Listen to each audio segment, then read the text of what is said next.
Hey guys, Troy Francis here. So, people often want to know what is the most important aspect of this whole game thing. If you had to distill it down to its most essential parts, this whole, pickup artist, a kind of cheesy term from the early 2000s, this sort of dating coach, dating advice, all of this stuff.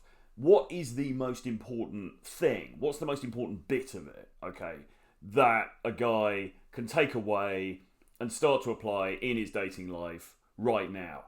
So I'm going to talk about that in this video. In my view, okay, and let's be frank, my view is pretty qualified because I've been teaching this stuff now for over a decade in many countries across the world, teaching thousands of guys globally, both online and in person. Obviously, I've had my own dating experiences which have spanned the globe and been pretty expansive as well. There's a few things, actually. It's an oversimplification just to put it down to one thing. There is a few things. But one of the most important things is bringing sexuality, bringing a sensual undertone into your interactions. That is super, super, super key, okay? And most guys are not doing it. Or let's take a backtrack from that. Most guys aren't approaching in the first place. So that's the first thing, okay? Most guys are not going outside their comfort zone. They're not talking to women that they find attractive. They're not initiating those conversations in social spaces, in third spaces. They're just not doing it, okay? And that's only been exacerbated by the rise of the internet, by the rise of the smartphone, by the rise of social media, okay? So that's the first thing. But even when we put that to one side, even the few guys who are doing it, and obviously more guys will probably do it at night time because they've had a few drinks and it's a bit more socially acceptable, but regardless of whether we're talking about daytime or nighttime, the guys who are doing it, of the ones who are doing it, most of them, the overwhelming majority of them, are doing it in a very friendly, sort of nice guy type way, okay? And so the conversations that they're having with the women that they're meeting aren't really landing, okay?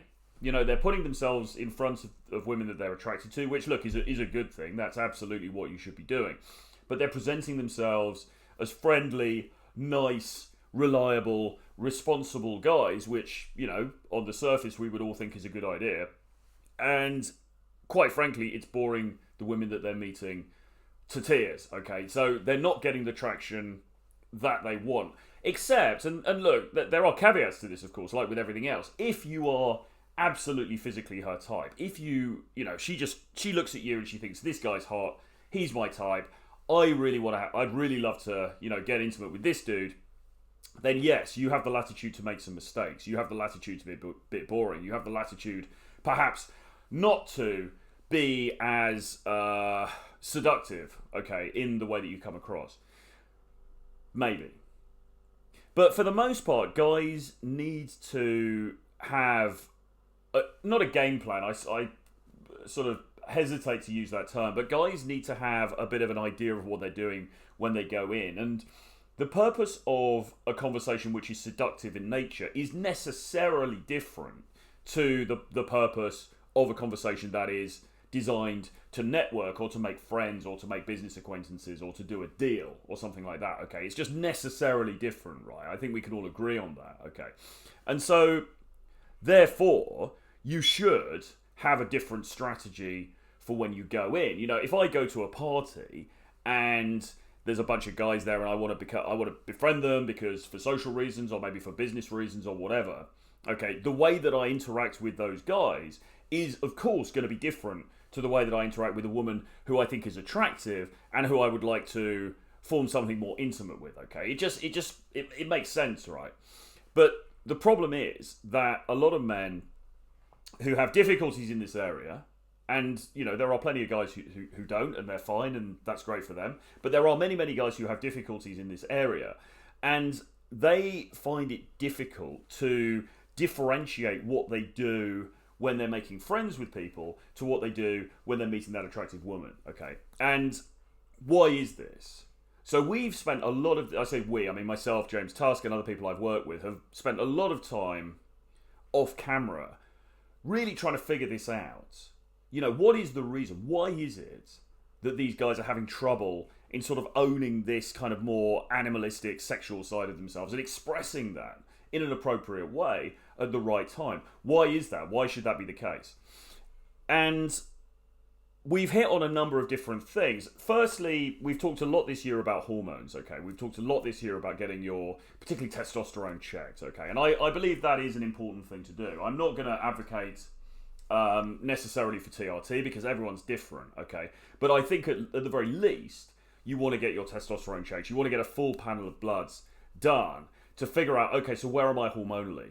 Because I didn't really get until this year, I don't think, how much of a difference one's hormonal state makes to all of this stuff. I was very, very aware of, mental health issues and sort of depression or bipolar or whatever, and how those kinds of conditions can affect how we perform socially, because it kind of stands to reason, doesn't it? You're not feeling very happy. You're not going to come across in the best possible way when you're meeting people, okay? So I was very aware of that, but what I wasn't aware of until, as I say, this year, and I started to look into, my own situation with this stuff, was how much the hormonal side of things can really affect it. So that's one thing. So get your bloods done, get your hormones tested, and then go to an expert and get it assessed, okay? So that's one thing, but this video is not really about that.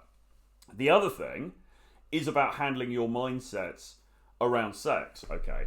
And a lot of guys, it seems to us, are harbouring some sort of what might be termed sexual shame, okay? They have some sort of reticence around sexuality. And when you say the word shame, for me it brings about very specific connotations of like, oh my god, sex is this really bad, terrible thing. I feel dirty if I engage in it or something like that. And maybe some guys do feel like that. Maybe you feel like that, okay, who are watching this. And that's one manifestation of this. But there are other more nuanced ways in which this can come across, okay? And it could just be something like you're sitting on a date with a woman that you find really attractive and you want to sort of open up to her in a more sexual way, but you just feel very uninclined to do that. You feel very reticent to do that. You feel very shy about it or whatever. Why is that? Okay. Well, it might be to do with fear of rejection. Maybe, you think, oh, well, if I show myself to desire her, then she then gets the upper hand and she might then reject me. And, yeah, maybe she will, but you got to take risks in life, right? So it could be to do with that. But this whole area of the way in which the man in the interaction, because we're mainly talking to dudes in these videos, of course, and how he holds himself on dates and in interactions with women that he's attracted to is so important and so key, okay? And that's why, and I didn't mean this to be some huge sales pitch, but the course that I'm doing at the moment with Tiffany Fox, which is called Magnetic Sexual Confidence, addresses exactly this issue, okay? And the reason that I've got her involved is because she's a good friend of mine. She's a very good content creator. She's somebody who's very, she's worked in the adult entertainment industry for many years. Great. She understands the kind of men's dating space, the red pill space, whatever, which is also great. She's a good content creator. She can articulate this stuff really well. But more importantly than all of that, she presents a female opinion or a female viewpoint on this stuff, which I think is important, okay? I think is valuable. Now, often female dating coaches who kind of work alone get criticised because it's like, oh, she's a grifter, she's relying on her looks, whatever. Obviously, with this, in this collaboration, it's different because it's myself and Tiffany working in tandem, so we get to bounce off each other with the ideas, if you like. But anyway, with all of that being said, Magnetic Sexual Confidence really seeks to address this issue, which is, okay, I know I've got to go in and I've got to talk to women. I know I've got to have these conversations. I know I've got to go on these dates. But how do I make them flirty? How do I make them sexual? How do I make them fun? Okay? In order to get to where you want to get to, which is to be in an intimate situation with these women, okay? Not just be in the friend zone.